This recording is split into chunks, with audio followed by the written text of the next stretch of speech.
Hey guys, tonight we begin with a simple question.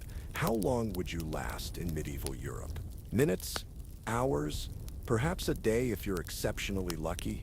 Tonight we'll explore why even the most basic aspects of daily life in the Middle Ages would be insurmountable challenges for our modern bodies and minds.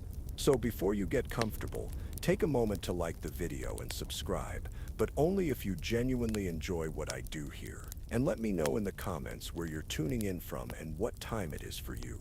It's always fascinating to see who's joining us from around the world. Now dim the lights, maybe turn on a fan for that soft background hum, and let's ease into tonight's journey together. Chapter 1. The Morning Awakening.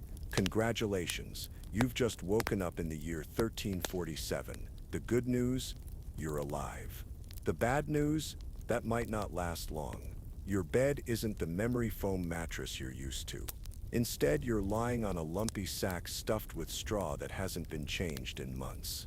The bed isn't just uncomfortable, it's alive with fleas, bed bugs, and possibly mice that have made homes in the stuffing. That itch you feel, it's not your imagination. You're being bitten right now by creatures too small to see in the dim morning light. Speaking of light, there isn't much. Your one-room peasant dwelling has no windows. Windows with glass are for the wealthy. At most, you might have a small opening covered with oiled parchment or a wooden shutter currently closed against the night's chill. The only illumination comes from the dying embers of last night's fire, casting ghostly shadows across the packed earth floor. The air is thick with smoke. Unlike modern homes with proper chimneys, your medieval dwelling has at best a small hole in the thatched roof. Most of the smoke from your cooking fire simply lingers inside, gradually finding its way out through the thatch. This constant smoke exposure has already begun damaging your lungs, and your eyes sting constantly. Medieval peasants often developed chronic breathing problems and eye conditions. That scratchy feeling in your throat isn't just from sleep, it's from breathing smoke all night. You're not alone in this small, dark space.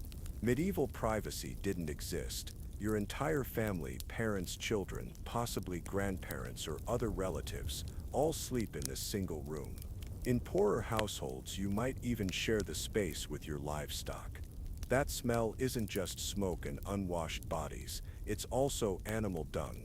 The animals at least provide some warmth during winter nights, a fair trade-off in a world without central heating. As your eyes adjust to the gloom, you become aware of the sounds.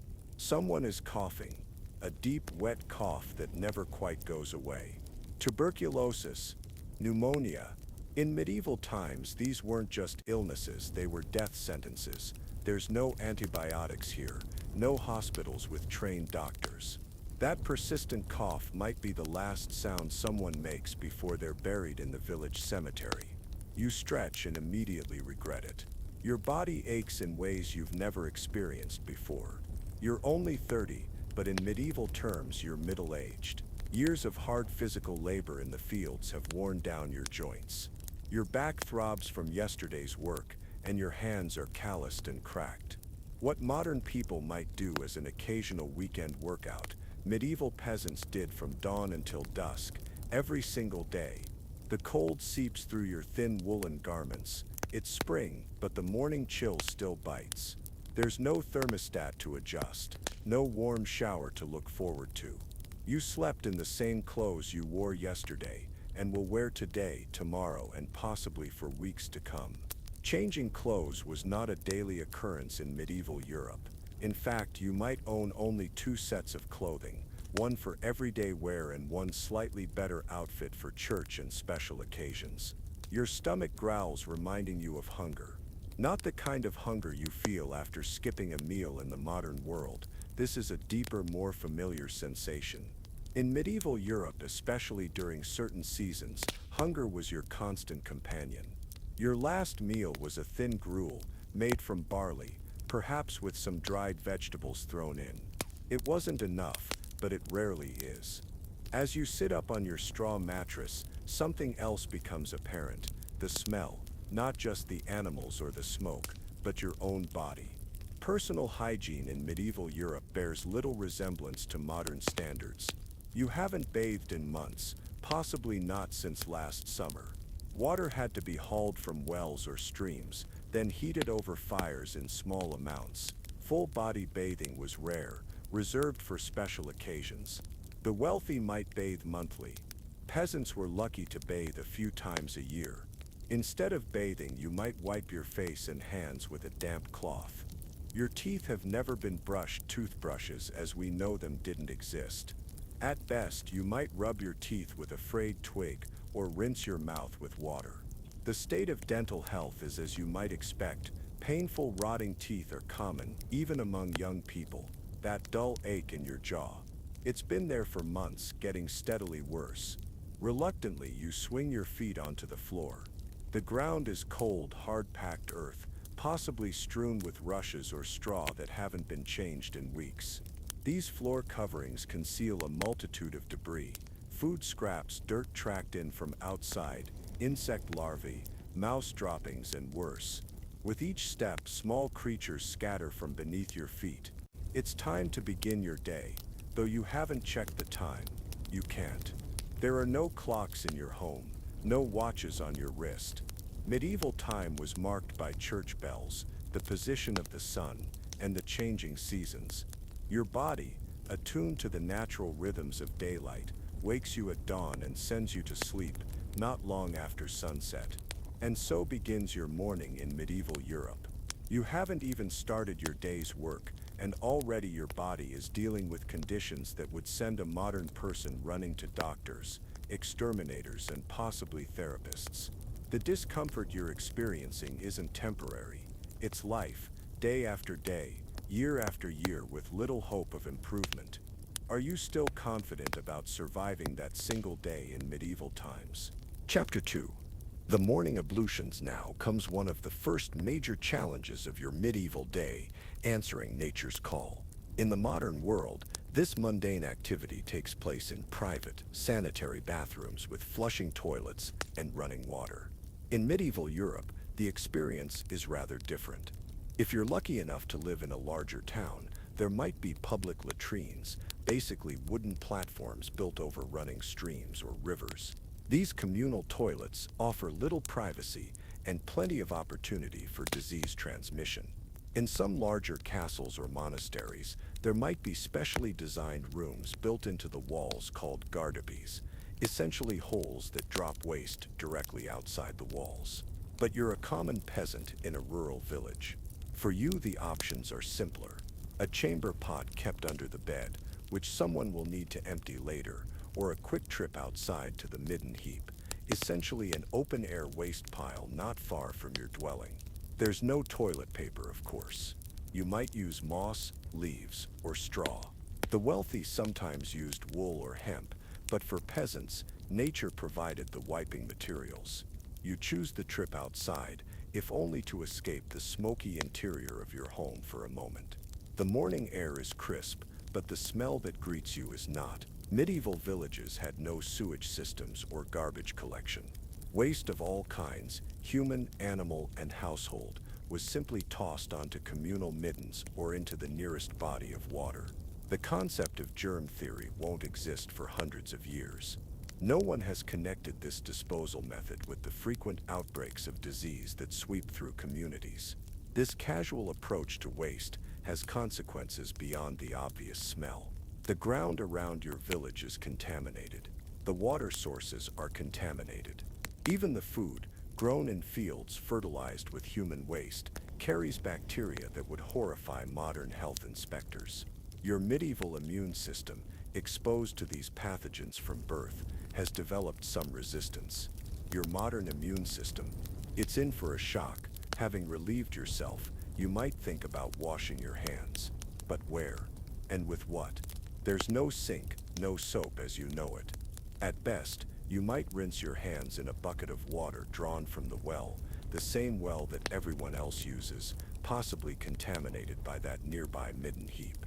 Soap, when available, is a harsh substance made from animal fat and lye, used primarily for laundry rather than personal cleanliness. Back inside, it's time to think about breaking your fast. The concept of breakfast as a proper meal is actually somewhat foreign to medieval Europe. Many people, especially laborers, might eat only 2 meals a day, one at mid-morning and one in the early evening. But you're hungry, and there might be some leftovers from last night's meal. Your medieval morning meal bears little resemblance to modern breakfast.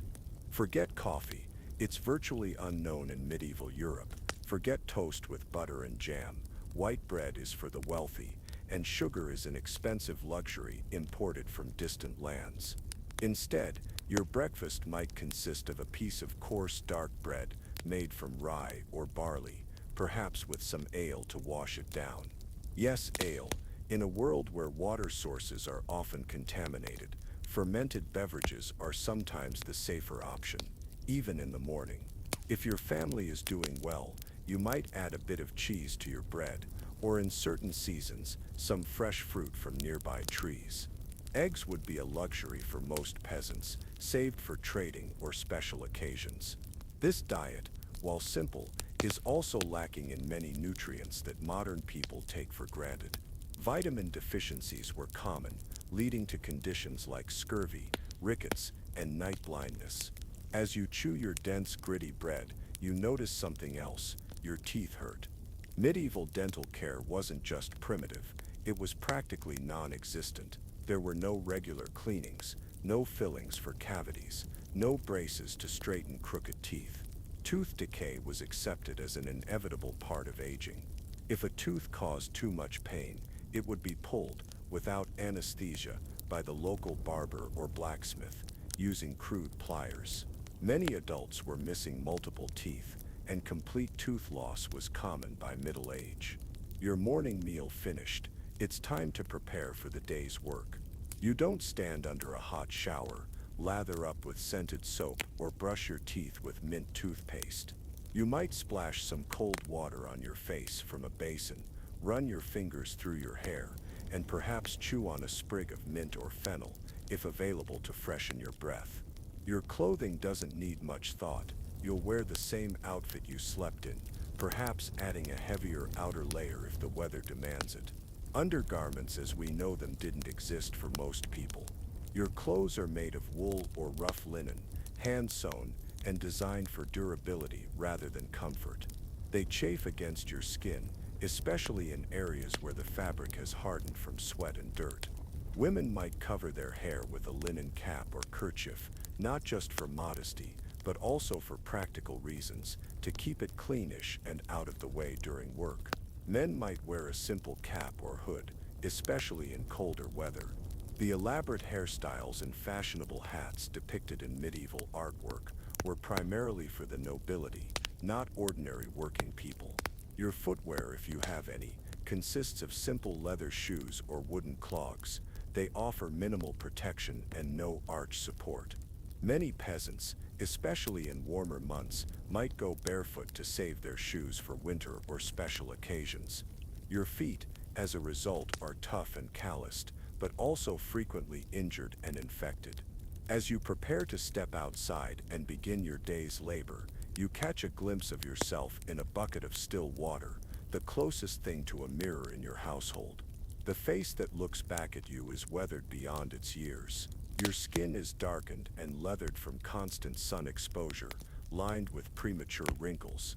Your hair is dull and possibly infested with lice, a common problem that even royalty wasn't immune to. Your eyes look tired because you are, always.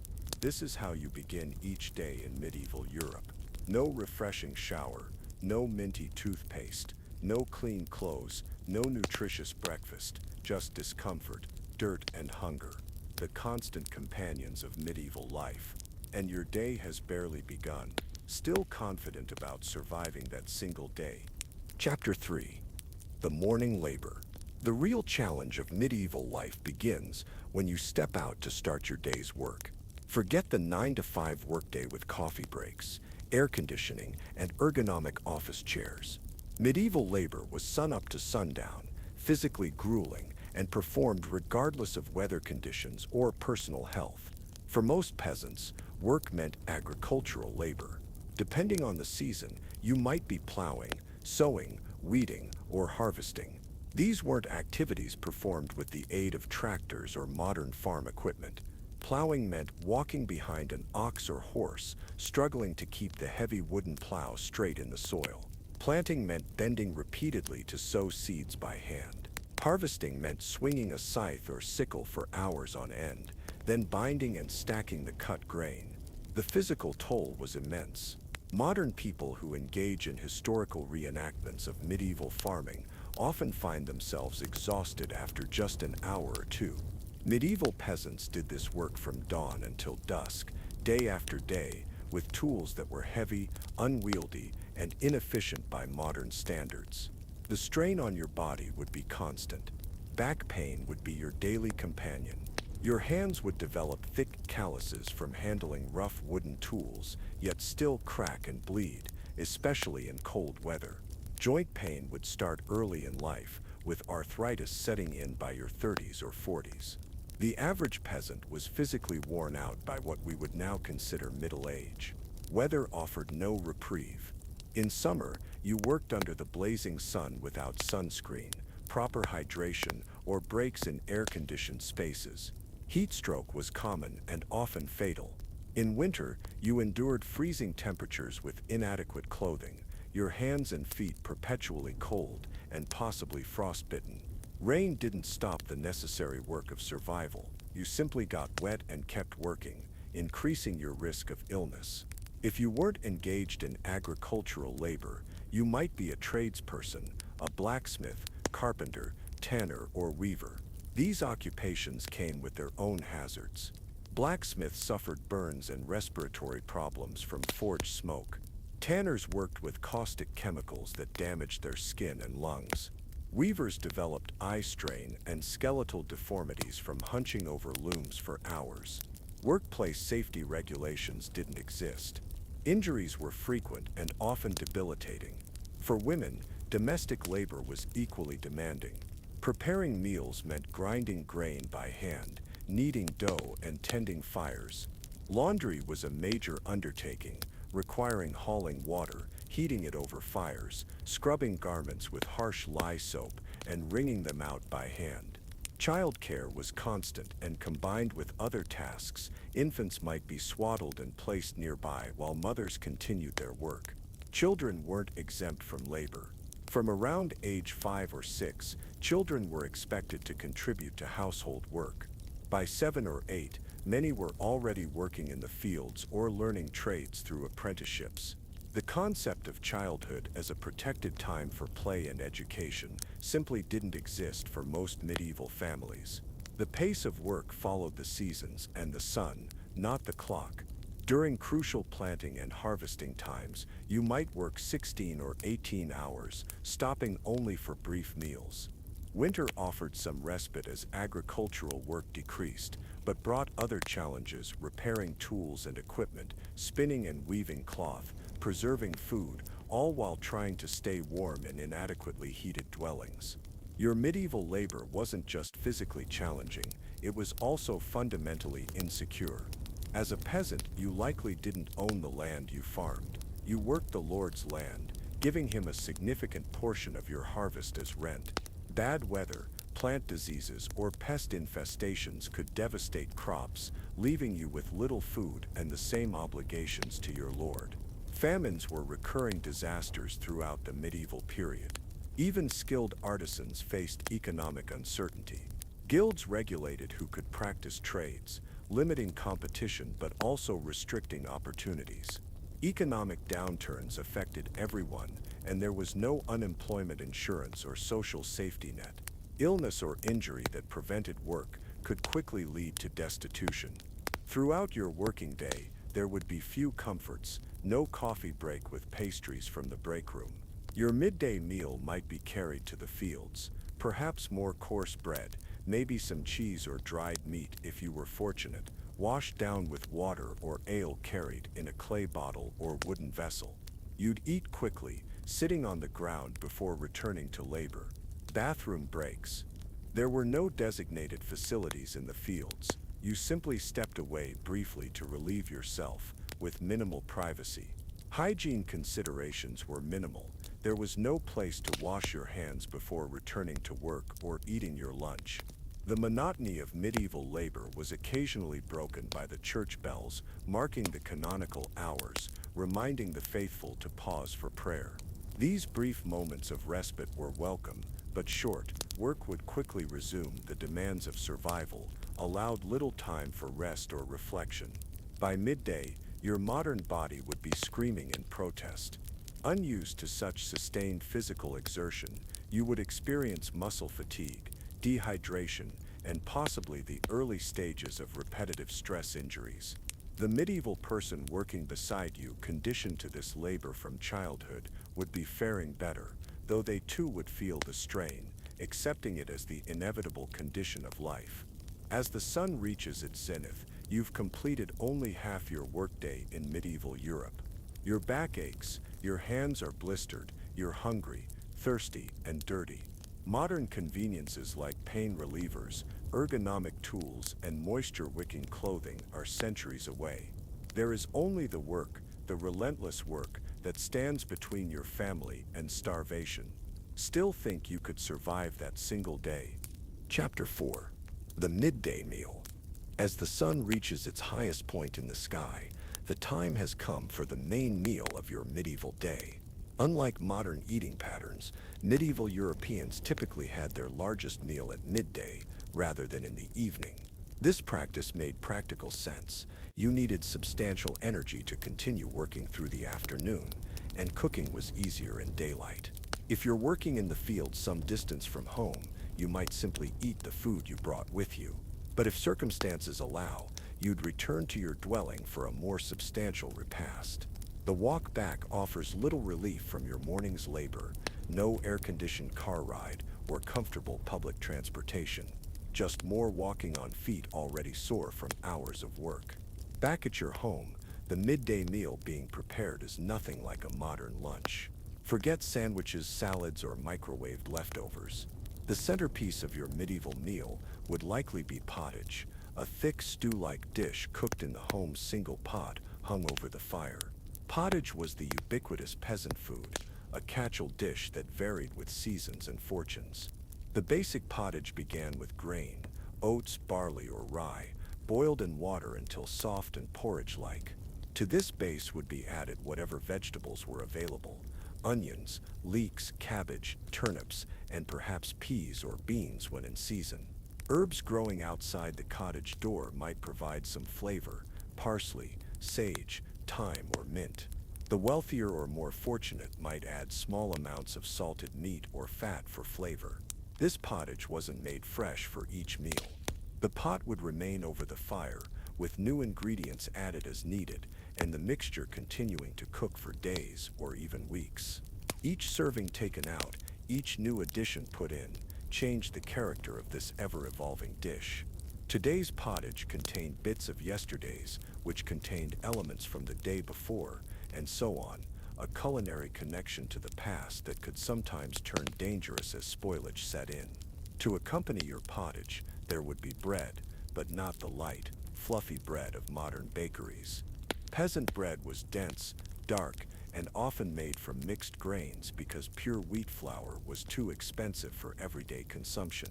The grinding process for flour was primitive, done with stone mills that left grit in the final product.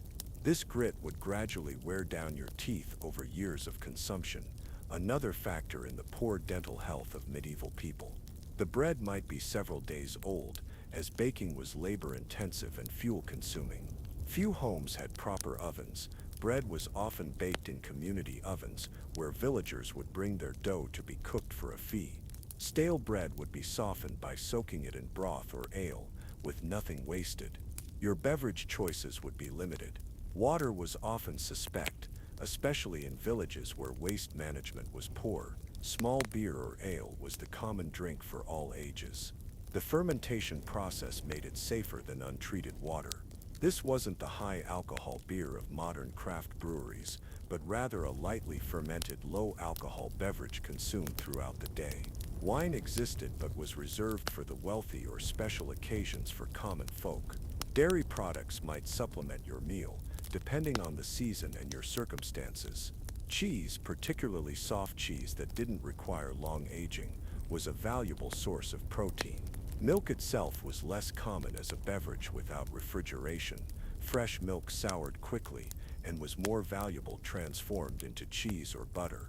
Fresh fruit would be a seasonal treat, not the year-round abundance we're accustomed to. Apples, pears, cherries, and berries would be eagerly consumed when available, then absent from the diet for months. Vegetables followed similar patterns of seasonal availability, with winter months bringing a much more restricted diet dependent on what could be stored: root vegetables, dried legumes, and preserved cabbage. Meat was a luxury for most peasants, not a daily expectation. You might consume meat only a few times a month, or even less frequently. When available, it would likely be preserved, salted, smoked, or dried, rather than fresh. Fresh meat was usually reserved for feast days or special occasions. Hunting could supplement the diet, but in many places, game was the legal property of the nobility, with poaching punishable by severe penalties. Fish might be more accessible, especially if you lived near rivers, lakes, or the sea. Preserved fish, salted, pickled, or dried, was an important food source, particularly during religious fasts when meat was forbidden. The Catholic Church prohibited meat consumption on numerous fast days throughout the year, including every Friday, the 40 days of Lent, and various other observances. This created a significant market for fish and shaped medieval eating patterns. The cooking methods available to you would be limited. Most peasant homes had only one fire for heating and cooking, with perhaps a single pot and a spit or grill. Roasting, boiling, and occasionally frying in animal fat were the primary cooking techniques. The concept of precise cooking times or temperatures was non-existent. Experience and observation guided the cook. Spices that modern people take for granted, black pepper, cinnamon, nutmeg, were expensive luxury items imported from distant lands. Your seasoning would come primarily from locally grown herbs and salt, which itself could be costly depending on your location. The absence of refrigeration meant that heavy spicing sometimes served to mask the taste of food that had begun to spoil. As you eat your midday meal, you might notice how different the experience is from modern dining. There are no plates as we know them. You might eat from a trencher, a piece of stale bread that served as both plate and edible utensil. Wooden or horn spoons would be used for liquid foods, but forks were not yet common implements. Much eating was done with fingers or knives that people carried with them. The food itself would taste very different from its modern counterparts. Medieval grains had different properties than the highly refined varieties we eat today. Vegetables were more bitter, smaller, and less sweet than their modern descendants, which have been selectively bred for palatability. Meat came from animals that lived very different lives than modern livestock, resulting in tougher, leaner flesh with stronger flavors. Your meal would be eaten quickly. There was always more work to be done. The concept of dining as a leisure activity, as something to be savored and enjoyed, was largely reserved for the wealthy. For working people, food was fuel, necessary for survival and labor. After your meal, there would be no brushing of teeth or washing of hands with antibacterial soap. At best, you might rinse your mouth with water or wipe your hands on a cloth. Food particles would remain in your mouth, feeding the bacteria that were already at work on your teeth. Your wooden spoon might get a cursory rinse or wipe before being used again at the next meal. The remains of your food, vegetable trimmings, stale bread too hard to eat, bones, and gristle wouldn't go to waste. They might be fed to domestic animals or added to the compost heap that would eventually fertilize your garden. In a world of scarcity, nothing edible was thrown away carelessly. And now, with your medieval midday meal complete, it's time to return to the fields or workshop for the afternoon's labor. The food has provided calories, but by modern nutritional standards, your diet is deficient in many ways. Vitamin deficiencies, protein shortages, and mineral imbalances were common in medieval populations, contributing to a host of health problems from poor wound healing to developmental issues in children. With a full stomach, but an already tired body, you face at least 5 or 6 more hours of physical labor before the day's end. Modern concepts like food coma or taking a break after lunch have no place in this world. There is only the work, the endless work that must be completed before darkness falls. Still confident about making it through that single medieval day. Chapter 5. The Afternoon Perils. With your midday meal settling uncomfortably in your stomach, you return to your labor in the afternoon sun. This part of the day brings new challenges. Physical fatigue compounds, the weather intensifies, and the medieval world reveals another layer of hazards that your modern sensibilities have never prepared you for. The afternoon sun beats down relentlessly. There's no SPF 50 sunscreen to protect your skin, no sunglasses to shield your eyes, no breathable moisture-wicking fabrics to keep you cool.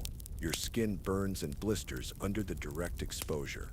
Medieval people developed deep tans and leathery skin from lifetimes of outdoor labor, adaptations your modern skin hasn't built up. Sunstroke and heat exhaustion were common killers, striking without the victims understanding what was happening to them. If it's not the sun, perhaps it's rain that plagues your afternoon. There's no Gore-Tex or waterproof clothing, just wool that gets heavier as it absorbs water, or linen that soaks through almost immediately. Your clothes become sodden, chafing against your skin as you continue to work. The mud sucks at your inadequate footwear, making each step an exercise in balance and determination. In medieval Europe, work rarely stopped for weather. The margins of survival were too thin to allow for lost days. As you labor, you become increasingly aware of the dangers around you. Medieval work environments were hazardous in ways that would horrify modern safety inspectors. Agricultural implements were heavy, unwieldy, and prone to causing injury. The curved blade of a scythe could easily slice into flesh with a moment's inattention. The metal head of a hoe or shovel could break off its wooden handle, becoming a dangerous projectile. Animals used for plowing, oxen or horses, were powerful creatures that could injure or kill with a kick or sudden movement. For those working in trades, the dangers were equally present. Blacksmiths worked with red-hot metal, without protective gear beyond leather aprons, their eyes and lungs damaged by flying sparks and coal smoke. Carpenters used sharp tools without safety guards, resulting in frequent severe cuts and lost fingers. Tanners handled caustic chemicals that burned skin and created toxic fumes. Weavers developed skeletal deformities from hunching over looms for decades. There were no workers' compensation claims, no disability benefits, no early retirement options. You worked until you couldn't, and then you became dependent on family or parish charity.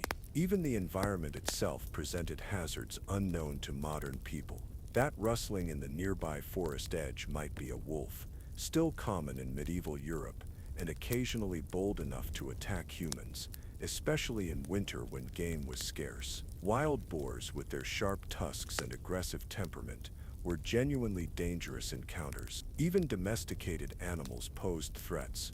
Bulls gored their handlers, pigs sometimes ate unattended infants, and rabies was a constant concern with all mammals. The plants around you held their own dangers. Without formal education in botany, medieval people learned through community knowledge which plants were safe and which were deadly. Mistakes in identification could be fatal.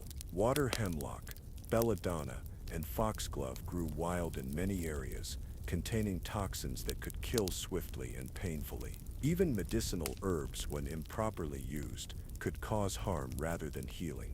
The water sources you might drink from to quench your afternoon thirst were often contaminated. Rivers downstream from towns contained human and animal waste. Wells could be tainted by nearby middens or burial grounds. Springs might contain natural minerals that caused illness. Without understanding germ theory or having access to water treatment, medieval people frequently fell ill from waterborne diseases like dysentery, a particular danger in the warmer months. As the afternoon wears on, insects become another torment. There are no insect repellents beyond smoke or certain strong-smelling herbs. Mosquitoes carry malaria in many parts of Europe, especially in lowland areas with standing water. Flies spread disease from waste to food, Fleas carry the bacteria that cause plague. Ticks transmit fevers. Lice infest hair and clothing, causing constant itching and sometimes spreading typhus. These weren't merely annoyances, insect-borne diseases were major killers throughout the medieval period. Even the air you breathe might be dangerous. In areas where certain industries concentrated, tanning, metalworking, or butchery, the air could be filled with toxic substances. Urban areas suffered from smoke pollution as thousands of wood and coal fires burned for cooking and heating. The concept of environmental regulation was centuries away, with noxious industries operating in the midst of residential areas. Social dangers existed alongside physical ones. Medieval communities could be close-knit but also suspicious and quick to accuse. A misunderstood comment, a perceived slight, or simply being different in some way, could lead to ostracism or worse. Accusations of witchcraft, while not as common as popular culture suggests, did occur and could result in execution. Religious conformity was expected and enforced, with heresy punishable by death in many places. For women, additional perils existed. Sexual violence was a reality, with limited legal recourse. Childbirth was extremely dangerous, with high mortality rates for both mothers and infants. Women working alone in fields or forests were vulnerable to assault. Medicine for women's health issues was primitive and often ineffective, with many conditions simply endured rather than treated.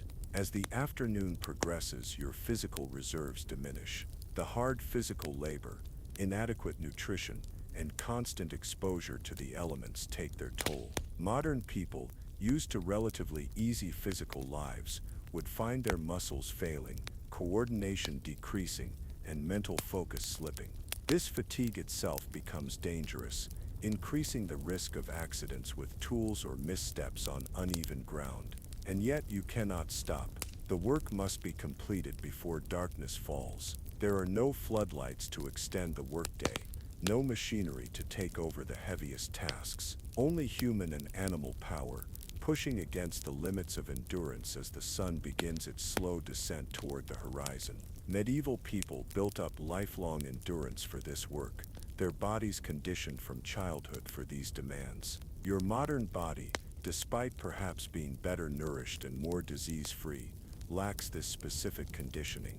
The physical reserves needed to endure a full day of medieval labor simply aren't there. By mid-afternoon, you would likely be reaching your breaking point, while your medieval counterparts continue their steady pace, conserving energy and moving with the efficiency of long practice. The afternoon wears on, and your chances of surviving this single medieval day grow more uncertain with each passing hour. Physical exhaustion, environmental hazards, workplace dangers, and the constant risk of accident or illness surround you. And the day is far from over. There are still hours of work ahead before you can rest. Still believe you'd make it through this single medieval day.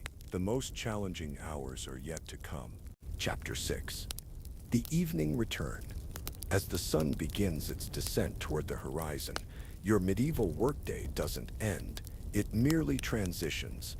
Fields and workshops gradually empty as laborers head homeward, their bodies exhausted from a day of constant physical exertion.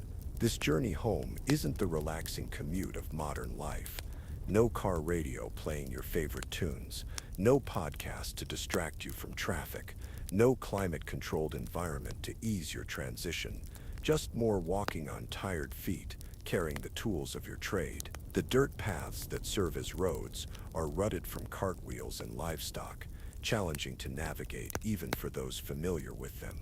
After rain, these paths become mudslicks, where each step requires careful attention to avoid falls. In dry weather, they kick up choking dust with every footfall. There are no streetlights, no reflective markers, no smooth paved surfaces, just uneven ground that grows more treacherous as daylight fades. Your body aches in ways you've never experienced. Modern people might understand muscle fatigue from a vigorous workout or a weekend of yard work, but this is different. This is the bone-deep weariness that comes from using every muscle group continuously for 10 or 12 hours with minimal rest. Your shoulders burn from lifting, your back throbs from bending, Your hands are blistered from gripping tools, and your feet feel as though you've walked across hot coals in paper shoes. The walk home offers a moment to assess the damage to your body. Those blisters on your palms have broken, the raw flesh now caked with dirt that burns with every motion. Your lower back sends sharp pains up your spine with each step. The muscles in your arms and legs tremble with fatigue. Your skin is sunburned and salt-crusted from dried sweat. Every joint seems to creak in protest. And this isn't unusual.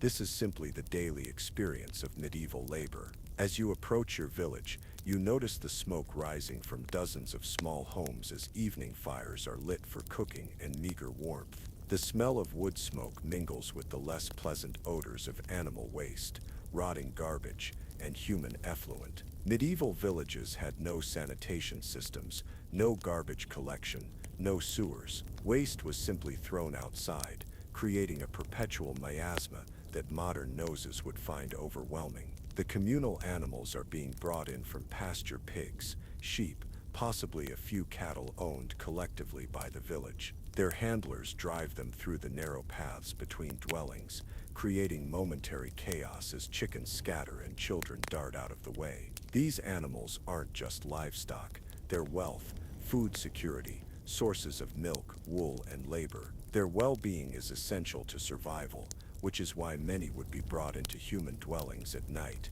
creating the mixed-species households that would shock modern sensibilities. Children play in the dirt streets, their games improvised from sticks, stones, and imagination. There are no plastic toys, no electronic devices, no specially designed playgrounds with safety features. Their clothing is identical to adult clothing, just smaller. Medieval children weren't dressed differently from their parents. Many show signs of nutritional deficiencies, slightly bow-legged from rickets, thin, with discolored teeth and sores that heal slowly. Yet they laugh and shout, adaptable as children have always been. You pass the village church, the only stone building most peasants would ever enter. Its small bell tower dominates the settlement, the bells marking time in a world without clocks. The churchyard contains the graves of generations, some marked with simple wooden crosses, others with just a mound of earth. The church was the center of medieval community life, not just for religious services, but for social gatherings, announcements, and the administration of what passed for justice. Finally, you reach your home, the same one-room dwelling you left this morning. The fire has been maintained throughout the day, likely by elderly family members or young children who stayed behind while others worked the fields. The smoke still hangs in the air, but the small warmth it provides is welcome as evening coolness begins to settle. This fire is precious. Starting a new one without modern matches or lighters was a skill requiring practice and the right materials. Many homes kept their fires burning continuously, banking them at night to preserve embers for morning. Now comes the evening meal preparation. Again, this bears little resemblance to modern cooking. There's no stopping at the grocery store on the way home, no takeout when you're too tired to cook, no microwave to reheat leftovers. The evening meal must be prepared from scratch with whatever ingredients are available. This often means more pottage, that ever-present staple of medieval cooking, perhaps with additions different from the midday meal. The work isn't done when you reach home. There are evening chores that can't be neglected. Animals must be fed and secured for the night. Water must be drawn from the well for cooking, and minimal washing. Tools must be cleaned and stored for tomorrow's use. Firewood must be brought in, perhaps split into smaller pieces. The interior of the dwelling needs attention, fresh rushes spread on the floor, bedding rearranged, the cooking area prepared. For those with specialized skills or crafts, evening hours might be spent on essential household production. Women would spin thread using drop spindles or spinning wheels, a near-constant activity whenever hands were free. Men might repair tools, carve wooden implements, or work on home repairs. Children would be assigned tasks appropriate to their age and strength, gathering eggs, feeding smaller animals, sorting beans or grains, learning the skills they would need for survival. As darkness falls, the interior of your medieval home grows dimmer. Lighting is precious and expensive. Candles made from beeswax or tallow animal fat were too costly for everyday use by common people. Instead, you might have a rush light, a rush reed that has been soaked in fat and then lit, providing minimal illumination. Or perhaps a simple oil lamp, a shallow container filled with animal fat or oil with a floating wick. These light sources were smoky, smelly, and dangerous, always threatening to ignite the flammable materials of your home. The darkness shapes the rhythm of medieval life. When the sun sets, activities requiring good vision largely cease. Modern people, surrounded by electric lighting that turns night into artificial day, have forgotten what true darkness feels like, the enveloping blackness that our ancestors knew intimately. This darkness was filled with sounds and imagined threats, feeding the rich folklore of spirits, demons, and supernatural beings that populated medieval belief systems. Before sleep, there might be a brief time for family interaction. Stories might be told, not read, as books were rare and literacy rarer still among common people. These would be tales passed orally through generations, often containing practical knowledge disguised as entertainment. Religious teachings might be recited, prayers spoken aloud, news from neighboring villages might be shared, or gossip about local events. This was medieval entertainment. No television, no internet, no books or board games for most families. Your day of medieval survival is nearing its end. Your body aches. Your stomach is likely still partly empty despite the day's meals. Your skin itches from dirt and insect bites, and your home offers minimal comfort by modern standards. Yet this was normal for the vast majority of people throughout the medieval period. They didn't know about antibiotics or indoor plumbing or balanced nutrition. They simply lived the lives they were born into, finding small joys where possible and enduring hardships that were simply part of existence. As you prepare for sleep, consider once more, could your modern self truly survive this single day in medieval Europe? And this was just an ordinary day, not one with additional challenges like illness, injury, warfare, or natural disaster. The people who lived through the medieval period weren't fundamentally different from us biologically, but they were conditioned to a level of hardship and discomfort that modern people can scarcely imagine. Chapter 7. The night hours. As darkness fully envelops your medieval dwelling, the final phase of your day begins, a night unlike any you've experienced in the modern world. There's no flipping a switch for instant illumination, no television to watch until drowsiness sets in, no scrolling through social media until your eyes grow heavy. Medieval night is a different entity altogether, darker, more mysterious, and filled with its own set of challenges. Your sleeping arrangements would be rudimentary by modern standards. The bed, if you have one, might be a simple wooden frame with ropes or leather strips stretched across it to provide support. On top of this would be the mattress, typically a sack filled with straw or perhaps wool if you were more prosperous. No memory foam, no spring coils, not even cotton stuffing. The straw would be lumpy, rustling with every movement and gradually compressing through use until it needed replacement. You wouldn't sleep alone. Privacy was not a medieval concept when it came to sleeping arrangements. An entire family, parents, children, possibly grandparents or other relatives, would share the same sleeping space, often the same bed. Body heat was valuable in cold seasons, and separate bedrooms were a luxury few could afford. Even in larger homes with multiple rooms, people typically slept together for warmth and security. Your bedding would consist of coarse wool blankets or perhaps linen sheets for the less poor. These wouldn't be changed and laundered weekly. Washing bedding was a major undertaking requiring significant labor. Your sheets might be washed a few times a year at most. In winter, additional layers might include furs or more wool blankets, or perhaps a feather comforter in wealthier households. Many people simply slept in their day clothes for added warmth, removing only outer layers. Before sleep, you might engage in a brief bedtime routine, though nothing like the elaborate skincare regimens or hot showers of the modern world. You might rinse your mouth with water, perhaps with a bit of vinegar or salt added if available. You might quickly wash your hands and face with cold water from a basin. You would not brush your teeth. Toothbrushes as we know them didn't exist in medieval Europe. At best, you might rub your teeth with a cloth or use a chewed twig as a sort of primitive tooth cleaning tool.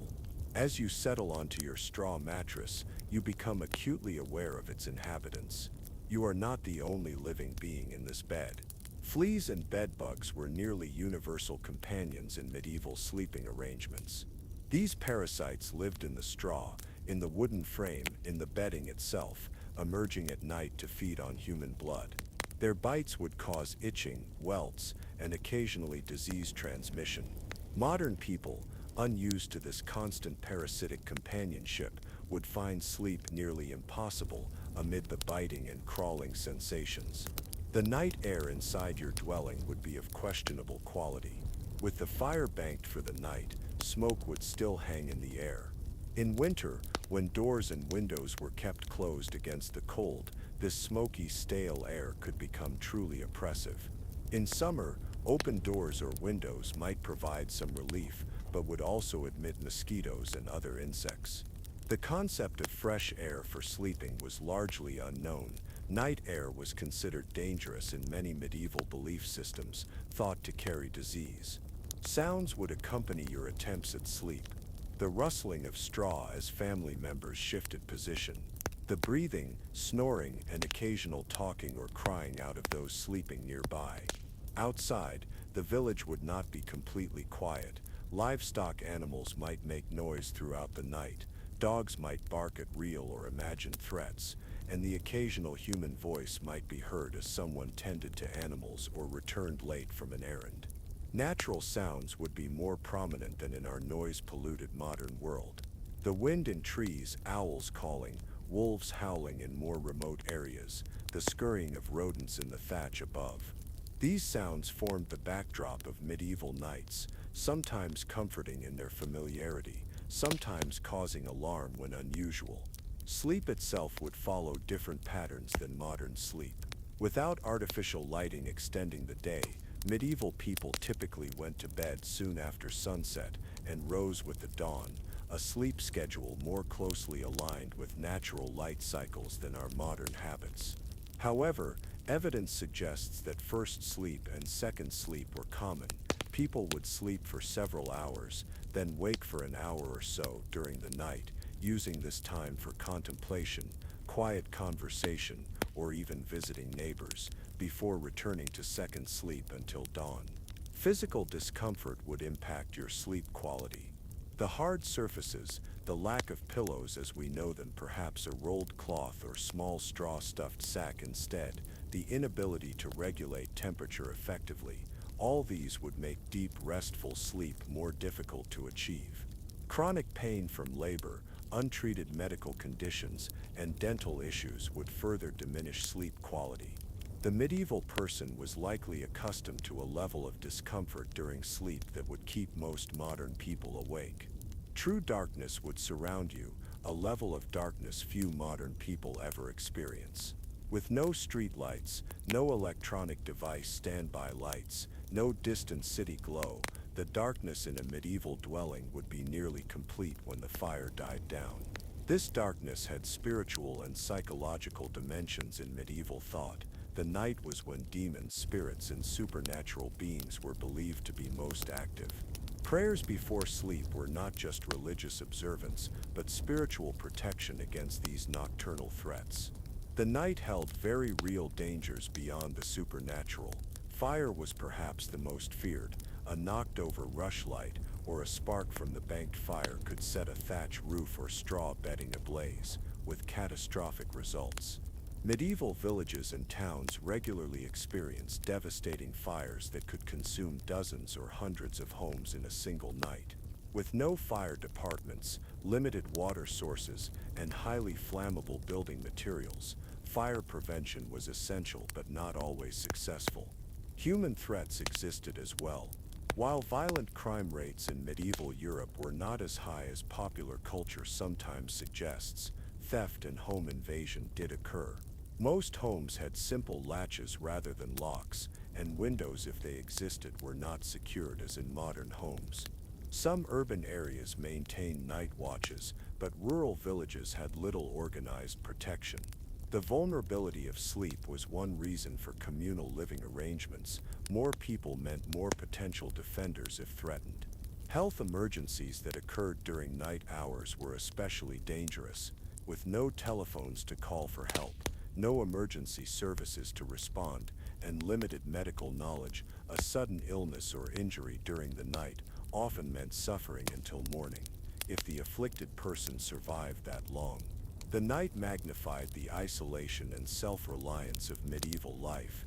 For women, childbirth often began or progressed during night hours, adding another layer of danger and fear to medieval nights. Birth was handled at home with the assistance of midwives or female relatives by the limited light of candles or rushlights. Complications that would be quickly addressed in modern hospitals could be fatal for both mother and child. As the night progresses, you might wake several times from discomfort, from parasites, from the sounds of others nearby, or from the cold as the fire dies down. Each waking might require adjustment, stoking the fire if it's winter, shifting position to relieve pressure points on your body, perhaps stepping outside briefly to relieve yourself. Chamber pots were used at night, but not always by everyone. The approach of dawn would be noticeable first by sounds rather than sight: roosters crowing, birds beginning their morning songs, early rising villagers moving about, church bells marking the first canonical hour.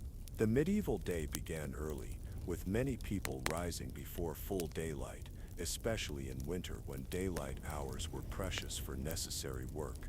And so your night in medieval Europe would end as it began, with discomfort, limited rest, and physical challenges unknown to modern sleepers on their pillow-top mattresses with climate control and sound machines. The medieval person would rise from this inadequate rest to face another day of physical labor, accepting this pattern as simply the nature of existence. Could you, modern person, truly endure this night, only to face another day of medieval reality? Or would the accumulated hardships, physical, psychological, and environmental, already have proven too much? Chapter 8. The Hidden Killers. As you've navigated a day and night in medieval Europe, you've encountered numerous obvious challenges: the physical labor, the inadequate food, the uncomfortable sleeping arrangements. But perhaps the most dangerous aspects of medieval life were the ones you couldn't see, the invisible threats that claimed countless lives throughout the period. These hidden killers would pose perhaps the greatest threat to your survival, even within that single day. Microscopic pathogens lurked everywhere in the medieval world. Without germ theory, without understanding of sanitation, medieval people unwittingly created perfect conditions for disease transmission. Water sources were routinely contaminated with human and animal waste. Food was prepared without knowledge of safe handling practices. Wounds were treated without sterilization. The results were predictable and devastating. Gastrointestinal diseases were perhaps the most common killers. Dysentery, caused by bacteria or parasites in contaminated water or food, brought debilitating diarrhea that could kill through dehydration, especially in children and the elderly.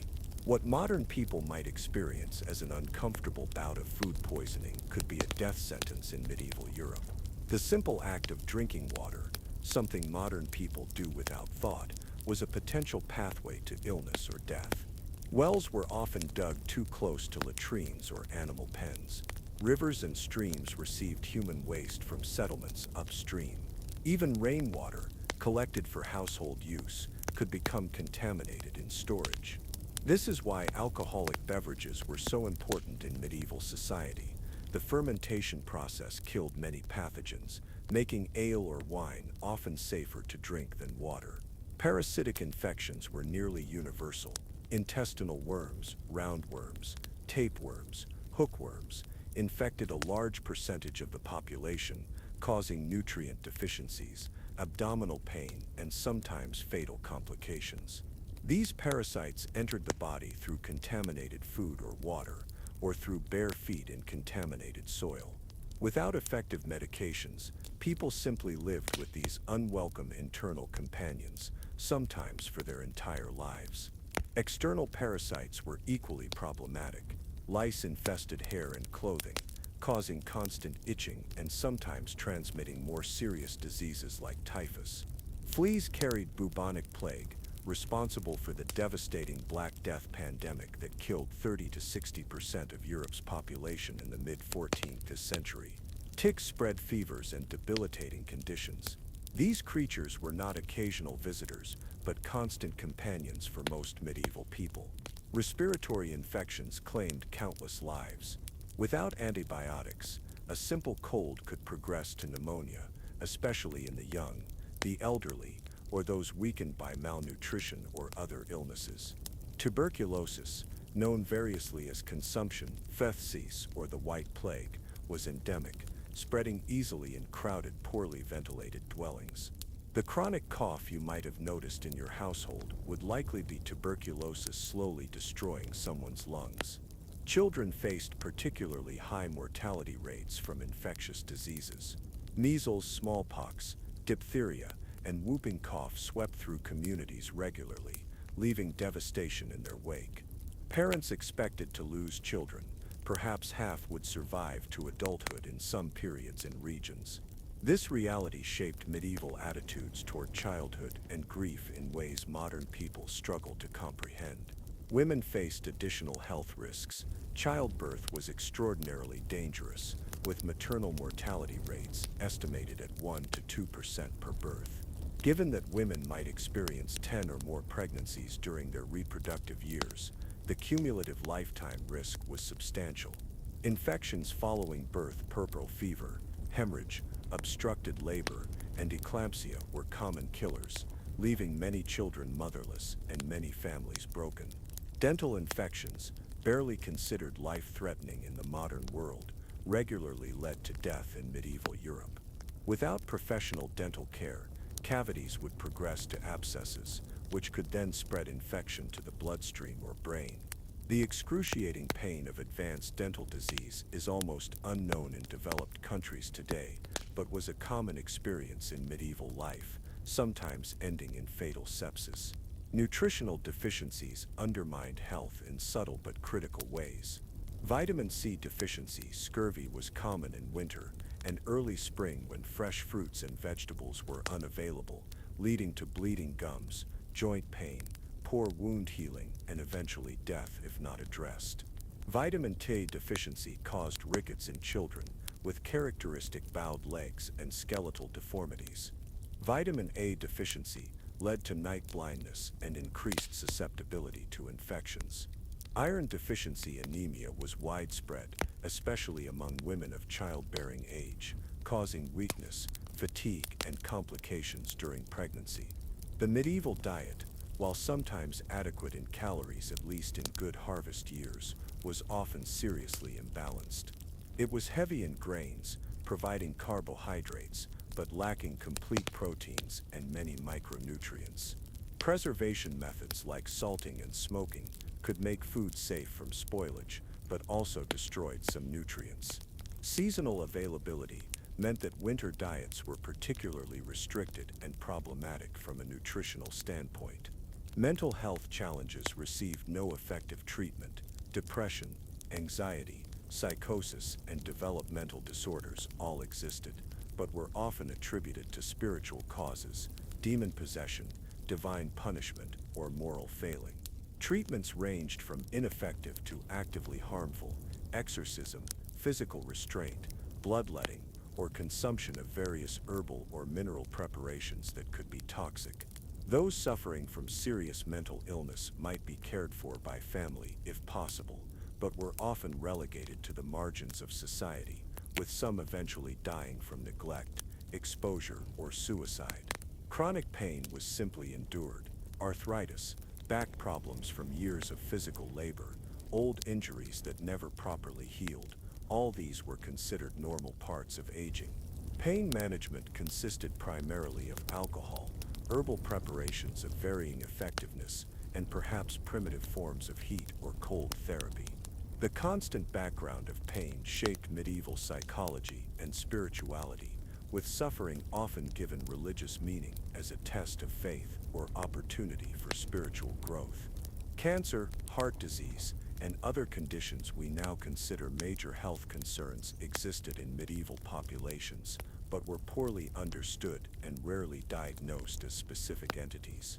They might be lumped together under terms like wasting sickness or attributed to imbalances in the four humors that were believed to regulate health. Without effective treatments, people simply declined until death, often after extended suffering. Injuries that modern medicine would consider relatively minor could become life-threatening. A simple cut could develop into an infected wound, leading to sepsis. A broken bone might heal improperly, causing permanent disability. Burns, common in a world where open fires were the primary source of heating and cooking, frequently became infected and could be fatal if extensive. The lack of antiseptics, antibiotics, and surgical expertise meant that physical trauma of any kind carried significant risk. Perhaps most insidious were the environmental toxins that medieval people unknowingly exposed themselves to daily. Lead was present in glazed pottery used for food storage and serving, leaching into acidic foods and drinks. Some cosmetics contained lead, mercury, or arsenic. Ergot, a fungus that grows on rye and other grains in damp conditions, caused hallucinations, gangrene, and death when consumed in bread made from contaminated flour. Carbon monoxide poisoning from poorly ventilated heating fires claimed lives every winter. Even the treatments that medieval medicine offered often caused more harm than good. Bloodletting, one of the most common medical interventions, was based on the flawed humoral theory and typically weakened patients already fighting illness. Purgatives and emetics, designed to expel perceived harmful substances from the body, could cause dangerous dehydration. Herbal remedies, while sometimes effective, were prepared without standardization, leading to inconsistent potency and occasional toxicity. All these invisible threats surrounded you during your medieval day. Every breath, every drink of water, every bite of food, every human contact carried potential dangers that your medieval counterparts accepted as simply part of existence. Their immune systems, exposed to these pathogens from birth, may have developed some resistance to local disease strains. Your modern immune system, accustomed to clean water, refrigerated food, and antibiotics, would be overwhelmed by this onslaught of microscopic invaders.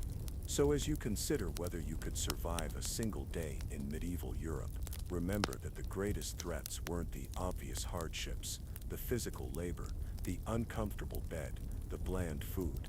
The greatest dangers were the ones you couldn't see: the bacteria in the water, the parasites in the straw, the viruses passed through a simple handshake or shared cup. These were the true killers of medieval Europe, claiming lives indiscriminately, from peasant huts to royal palaces. Your modern knowledge of germ theory would provide little protection without the infrastructure and technology to apply it.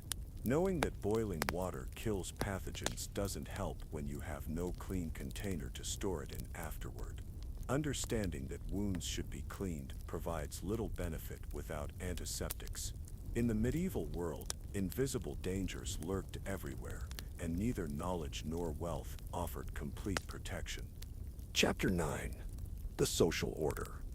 As you've moved through your medieval day, you've primarily experienced the physical realities of the period: the labor, the food, the discomfort.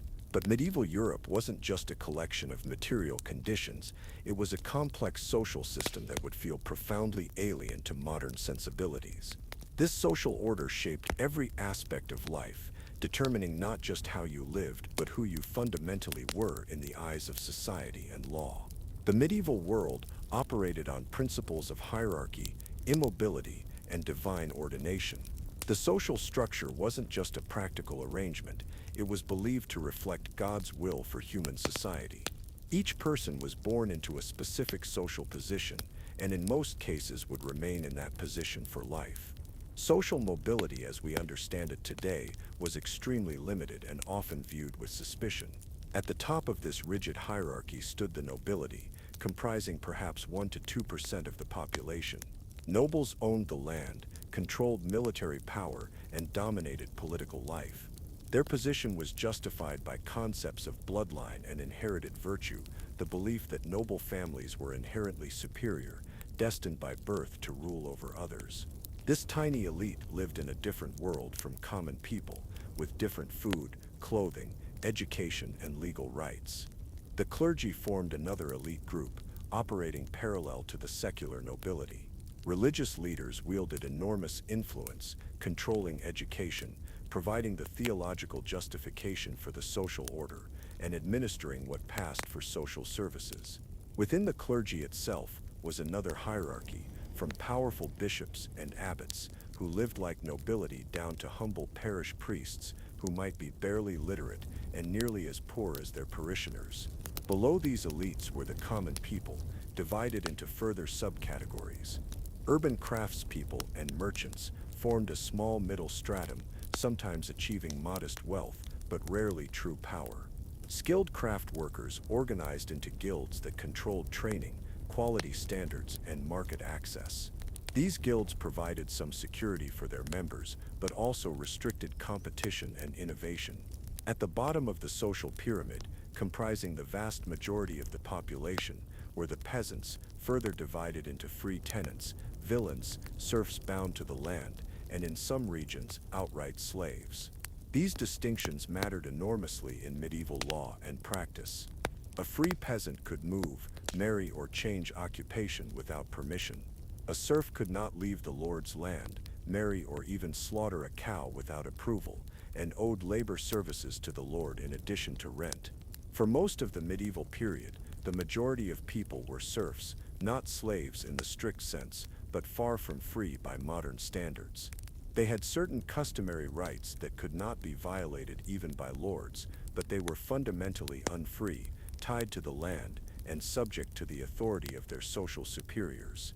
This status was hereditary. The children of serfs were born serfs, with little hope of changing their condition. This rigid social structure was justified and reinforced by the Church, which taught that the three estates, those who pray clergy, those who fight nobility, and those who work commoners, were ordained by God. Each person had their assigned role in the divine plan. To rebel against this arrangement was not just a crime against the social order, but a sin against divine will. This religious sanction gave the medieval hierarchy a power and persistence that purely secular arrangements might have lacked. Your place in this hierarchy would determine nearly everything about your life: what you could wear, sumptuary laws restricted certain clothing to specific social classes, what you could eat, who you could marry, how you could speak to others, where you could live, what occupations were open to you, and even how the law applied to you. Justice was not blind in medieval Europe. Nobles, clergy, and commoners faced different legal systems, different punishments for the same crimes, and different standards of evidence. Social interactions followed strict protocols that reinforced hierarchy. Peasants were expected to show deference to their social superiors through specific gestures, forms of address, and behaviors. Failing to remove your hat, bow appropriately, or use the correct honorific when addressing a noble could result in punishment. These weren't just matters of etiquette, but expressions of the fundamental social order. Medieval people didn't think of themselves primarily as individuals in the modern sense. Identity was collective, defined by family, village, guild, religious affiliation, and social class. The concepts of individual rights, personal fulfillment, or finding yourself would have seemed strange or even dangerous to medieval thinkers. You were who you were born to be, fulfilling the role assigned to you by Providence. Marriage was not a personal choice based on romantic attraction, but an economic and social arrangement negotiated between families. For peasants, marriage partners were typically chosen from the same village or a neighboring one, often with consideration for combining compatible landholdings or skills. For the nobility, marriages were political alliances, sometimes arranged in childhood. The concept of marrying for love alone would have seemed irresponsible and self-indulgent to most medieval people. Children were viewed differently as well. Childhood as a protected time of play, and education is largely a modern invention. In medieval Europe, Children were simply small adults, expected to contribute to family survival as soon as physically capable. By age 7, most children were performing significant work. Adolescence as a distinct life phase didn't exist.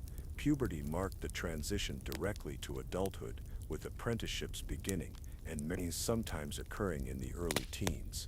Education, where it existed at all, reinforced the social hierarchy.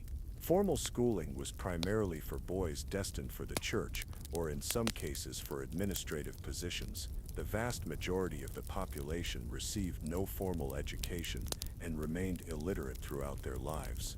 Knowledge was transmitted orally, through practical apprenticeship, or through the rituals and symbols of the church. This limited access to education ensured that power remained concentrated in the hands of those who could read, write, and manipulate abstract concepts. Community was simultaneously more important and more constraining than in modern society. Your village wasn't just where you lived, it was your social security system, your entertainment, your protection, and your identity. But it was also a place of intense social surveillance, where deviation from norms could result in ostracism or worse. Medieval communities could show remarkable solidarity in times of hardship, but could also turn quickly against those perceived as threatening community welfare or values. Religious practice wasn't a personal choice, but a community obligation. Attendance at Mass wasn't optional for most people.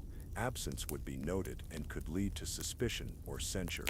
Religious festivals and observances structured the year, providing rare breaks from labor, but also reinforcing communal identity and spiritual beliefs. The church calendar determined when you could marry, what you could eat, when you could celebrate, and countless other aspects of daily life. For women, the constraints of the social order were particularly stringent. Women were considered legally subordinate to men, first fathers, then husbands. They had limited property rights, restricted access to most occupations, and virtually no political voice. While realities on the ground were sometimes more complex than legal theories suggested, women did run businesses, manage estates, and wield influence in various ways. The fundamental inequality was built into every level of medieval society. Outsiders of various kinds faced suspicion or outright persecution. Religious minorities like Jews lived in segregated communities, subject to special taxes, restrictions on occupation, and occasional violence. Those with physical differences or mental illnesses might be viewed as cursed or touched by supernatural forces. Strangers were automatically suspect in tight-knit communities where everyone knew everyone else. Even language reinforced social divisions. How you spoke, your vocabulary, grammar, and accent immediately marked your social position. The nobility in many regions spoke a different language entirely from the peasantry, Norman French versus English in post-conquest England, for example. Specialized vocabulary in trades, crafts, and religious contexts created further linguistic divisions that reinforced social boundaries. Justice was local, personal, and often arbitrary by modern standards.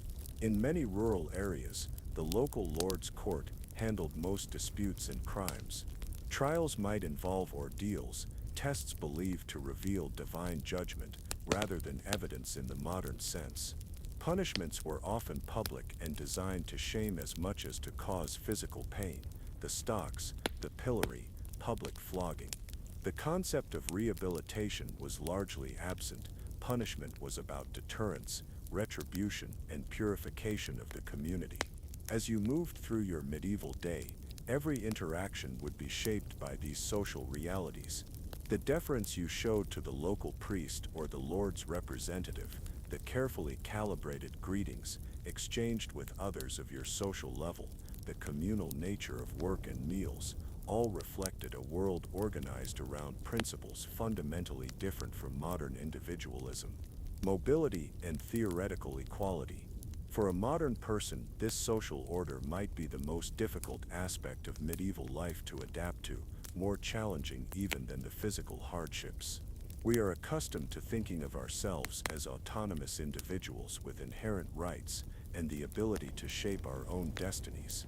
The medieval mind would find these assumptions not just unfamiliar but potentially dangerous threats to the divinely ordained structure that gave meaning to existence. Could you, modern person with your ingrained assumptions about personal choice, individual rights, and social mobility, truly function within this rigid hierarchy? Or would you find yourself constantly at odds with a world where your place was predetermined, your individuality subordinated to collective identities, and the very concept of equality foreign to the prevailing worldview? Chapter 10: The Religious Mind. While you've now experienced the physical conditions and social structures of medieval Europe, there's another dimension of medieval life, perhaps even more alien to modern sensibilities: the religious worldview that permeated every aspect of existence. To truly understand whether you could survive a day in medieval times, you must grasp how fundamentally different the medieval mind was in its understanding of reality itself. Religion in medieval Europe wasn't merely a set of beliefs or weekly practices, it was the lens through which all reality was understood. The medieval worldview was deeply supernatural, with God, angels, saints, demons, and other spiritual beings perceived as active participants in daily life. The modern distinction between natural and supernatural would have made little sense to medieval people. Both were simply aspects of a divinely created reality. This supernatural understanding extended to everything from weather patterns to human illness. A sudden storm might be divine punishment for community sin. A child's fever could be attributed to demonic influence. Crop failure might indicate God's displeasure. Even routine physical events had spiritual significance and moral implications. Modern scientific explanation, germs causing disease, weather as atmospheric physics, would have seemed not just incomplete, but actually missing the true causation, divine will. Time itself was understood differently. The medieval calendar revolved around religious observances, feast days, saints' days, fasting periods like Lent and Advent. These weren't just ceremonies, but cosmic events, moments when the boundary between heaven and earth grew thin, when saints and their holy power became more accessible. Each day of the year had its own spiritual character and associated practices or prohibitions. Church bells marked the hours of the day, dividing time according to canonical hours: matins, lauds, prime, terce, sext, none, vespers, and compline. These regular calls to prayer structured daily life for everyone, not just monks and nuns. Prayer was woven into daily activities: crossing oneself before eating, murmuring brief devotions when passing a shrine or church, reciting simple prayers while working. The physical landscape was imbued with spiritual meaning. Churches dominated village skylines, their spires symbolically connecting earth and heaven. Roadside shrines, crosses at crossroads, holy wells, and pilgrimage routes created a sacred geography. These weren't just landmarks but points of access to divine power, places where prayers might be more effective or healing more likely. Heaven and hell were not abstract concepts but vivid realities in the medieval imagination. Church art depicted the torments of hell and the bliss of heaven in graphic detail, visible even to the illiterate. The fate of the soul after death was the ultimate concern, with the constant awareness that any day could be one's last and judgment would follow. This gave an urgency to spiritual matters that's difficult for many modern people to comprehend. Satan and his demons weren't metaphors for human evil, but real entities actively working to corrupt souls. Temptation wasn't just internal psychological struggle, but actual demonic whispers trying to lead humans astray. The world was a battlefield between good and evil forces, with human souls as the prize. Spiritual protection, prayer, blessed objects, holy water, the sign of the cross was as essential to survival as food and shelter. Saints were not distant historical figures, but powerful intercessors who could be called upon for specific needs. Saint Christopher protected travelers. Saint Barbara guarded against sudden death. Saint Blaise healed throat ailments. Each occupation, region, and malady had its patron saint, creating a vast supernatural support network that medieval people navigated with practiced familiarity. The sacraments were not symbolic rituals, but actual channels of divine grace necessary for salvation. Baptism didn't just mark entry into the Christian community, it literally washed away original sin. The Eucharist wasn't a memorial meal, but the actual body and blood of Christ, physically present under the appearance of bread and wine. Confession absolved sins that would otherwise condemn the soul to hell. These weren't matters of abstract theology, but vital spiritual necessities. Religious knowledge wasn't transmitted primarily through texts most people couldn't read, but through sermons, art, music, and ritual. Church walls were covered with biblical scenes and saints' lives, creating a visual catechism accessible to all. Religious plays dramatized salvation history. Hymns and chants embedded theological concepts in memorable form. The liturgical year physically enacted the Christian narrative through seasonal practices and celebrations. Heresy was not simply theological disagreement, but a dangerous spiritual contagion that threatened the community's salvation. Those who questioned established doctrine weren't expressing alternative viewpoints, but potentially damning themselves and others to eternal torment.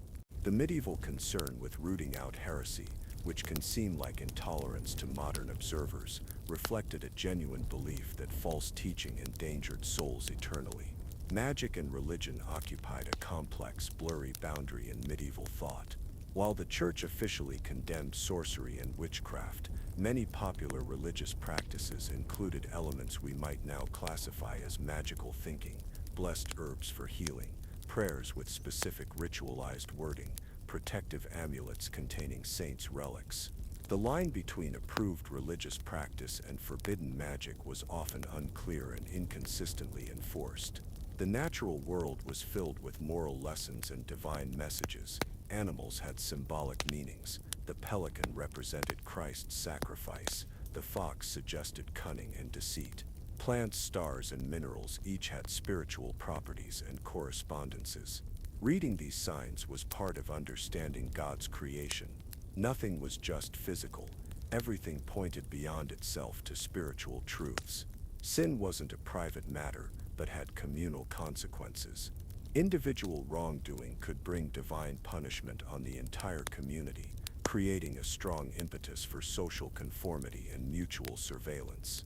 Public penance for serious transgressions wasn't just about individual redemption, but about restoring the community's spiritual balance and appeasing divine wrath.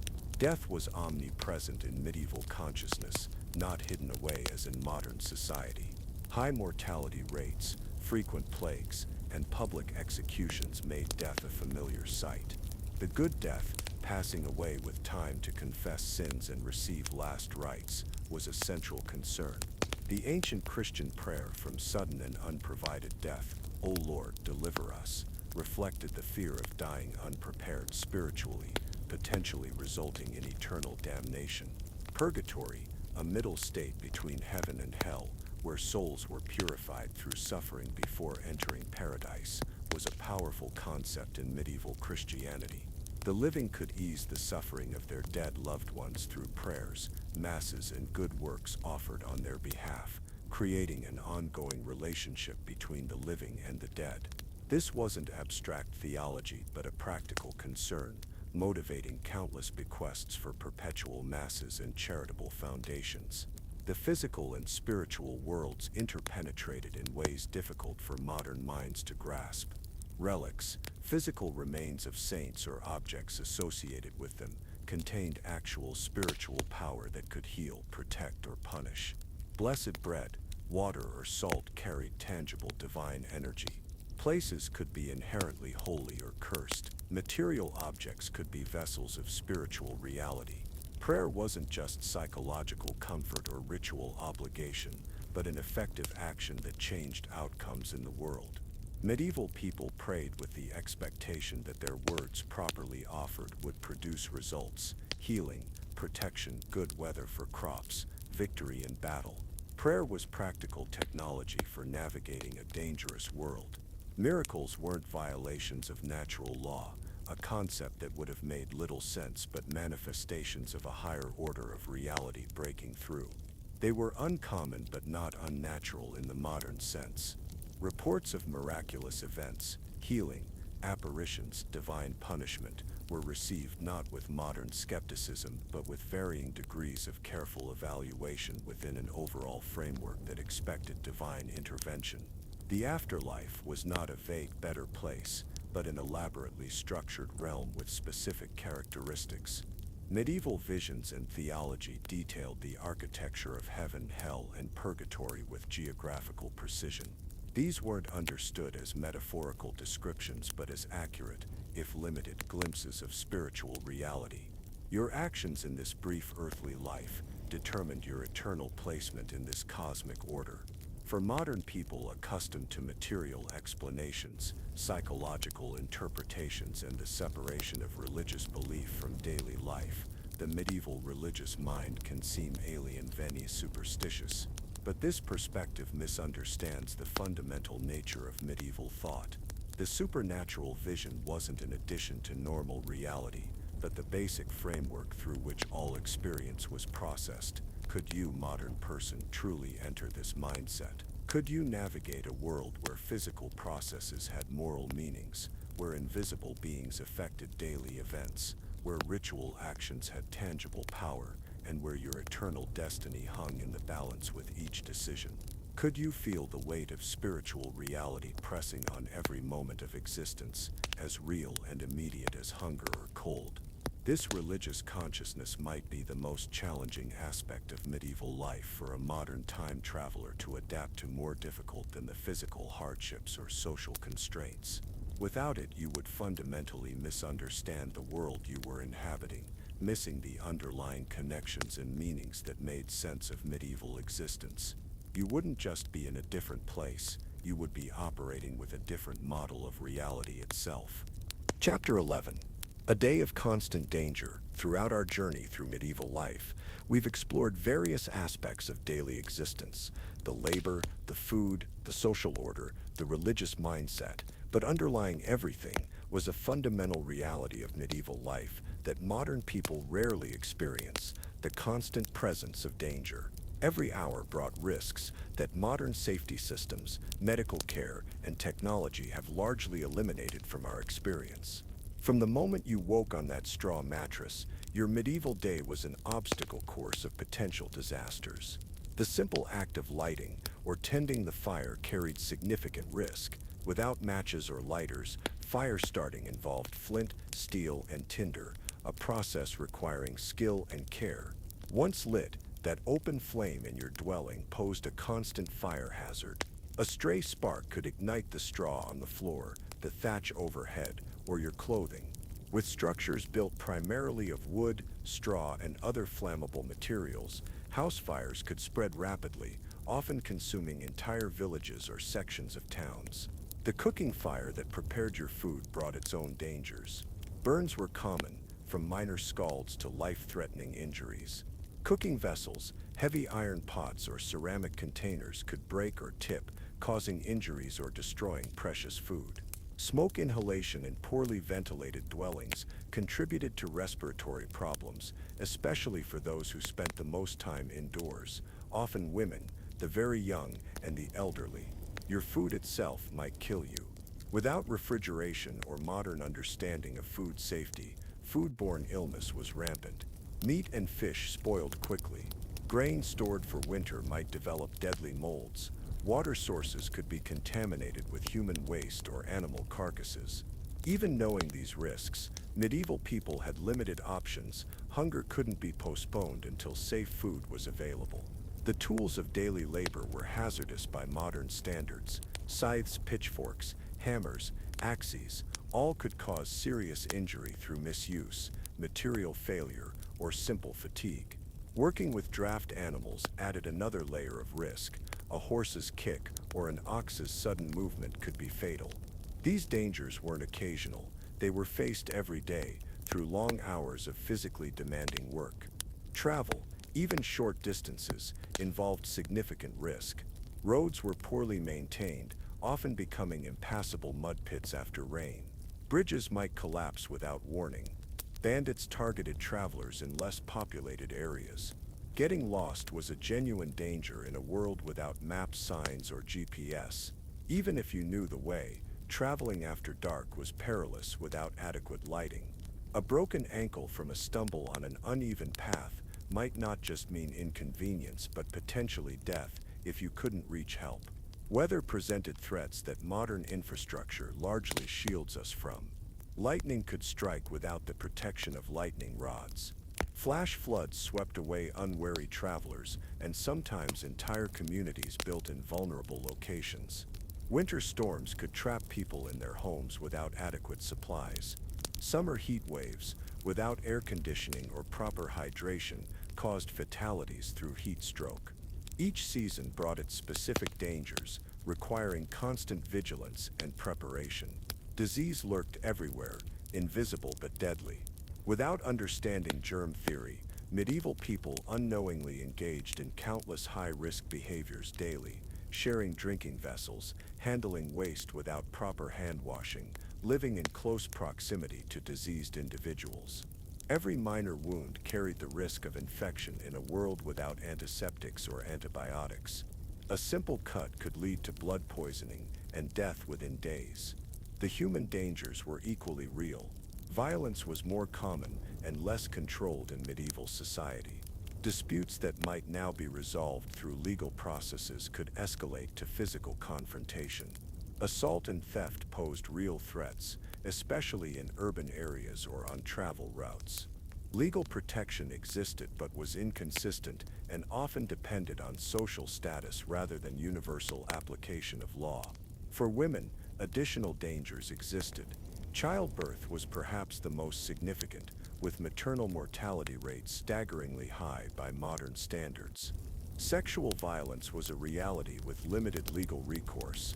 Even pregnancy itself carried risks beyond the birth, nutritional demands that might not be met in times of scarcity, physical vulnerability during late stages, and social consequences for pregnancies outside sanctioned relationships. Children faced a gauntlet of risks that modern parents would find unthinkable. Without concepts of child-proofing or child safety, households were filled with hazards, open fires, sharp tools, toxic substances used in daily crafts or food preparation. Supervision was limited by the constant demands of survival labor. Simple exploratory behaviors that modern safety measures accommodate could be fatal in a medieval context. The physical environment contained countless dangers. Wells without protective barriers claimed lives through drowning. Structures built without modern engineering knowledge sometimes collapsed. Natural hazards, quicksand, sinkholes, unstable cliffs were unmarked. Wildlife posed varying threats depending on region, wolves in some areas, venomous snakes or insects in others, and in some regions, larger predators like bears. Warfare, while not a daily reality for all medieval people, cast a shadow even in relatively peaceful regions. Beyond the obvious dangers of combat for those directly involved, war brought secondary threats to civilian populations, food shortages as armies requisitioned supplies, increased risk of disease, as people fled conflict zones, destruction of homes and infrastructure, and sometimes targeted violence against non-combatants. Even recreation carried risks. Medieval games and sports often involved physical contact without protective equipment. Celebrations and festivals, with their combination of alcohol, fire, and crowds, regularly resulted in injuries. Swimming, for those who lived near water bodies, was particularly dangerous. Few people knew how to swim, understanding of water safety was limited, and natural water bodies contained hazards like strong currents and submerged objects. The psychological burden of living with these constant dangers shaped medieval consciousness. People developed coping mechanisms, religious practices for spiritual protection, community systems for mutual aid, practical knowledge passed through generations, and perhaps a different relationship with mortality itself. Death wasn't an unexpected tragedy, but a constant companion, acknowledged and prepared for rather than denied. Modern people benefit from countless safety systems so integrated into our lives that we barely notice them. Building codes, food safety regulations, traffic laws, warning labels, child-proofing, electrical safety standards, and on and on. We expect dangers to be marked, mitigated, and managed. We assume that most daily activities, if performed with reasonable care, won't kill us. We trust that if injury or illness does occur, professional medical help is available. Medieval people had none of these assurances. Each day was navigated without safety nets, each activity performed with the knowledge that a mistake, a moment of bad luck, or simply being in the wrong place at the wrong time could be fatal. Survival required constant vigilance, practical knowledge, and often simply good fortune. Could you, modern person, maintain that level of constant awareness? Could you correctly identify and navigate dangers your upbringing never trained you to recognize? Could you accept and function with the understanding that death or serious injury might come at any moment from countless directions without warning or recourse? This omnipresent risk, more than any specific hardship, might be what would ultimately make surviving in medieval Europe so challenging for a modern time traveler. It's not just that the dangers existed, it's that you would lack the instinctive awareness and habitual caution developed through a lifetime in that environment. Your modern risk assessment skills, finely tuned for our world of cars, electricity, and digital threats, would be mismatched to a completely different danger landscape. Perhaps the most sobering thought is this: for medieval people, the level of danger we've described wasn't extraordinary, it was simply life. They didn't perceive themselves as living in particularly hazardous conditions because they had no safer alternative to compare with. The constant presence of risk was the water they swam in, unremarkable because it was universal. And in that acceptance of danger as normal lies perhaps the greatest difference between their worldview and ours. Chapter 12. The Strength of Medieval People. As we've explored the many challenges of medieval life, the physical hardships, the social constraints, the religious worldview, the constant dangers, you might wonder how anyone survived at all. Yet survive they did, generation after generation, building civilizations, creating art, developing technologies, and laying the foundations for the modern world. Their resilience wasn't just a matter of luck or natural selection, it was the product of specific strengths and adaptations that modern people have largely lost. Physical endurance was perhaps the most obvious of these strengths.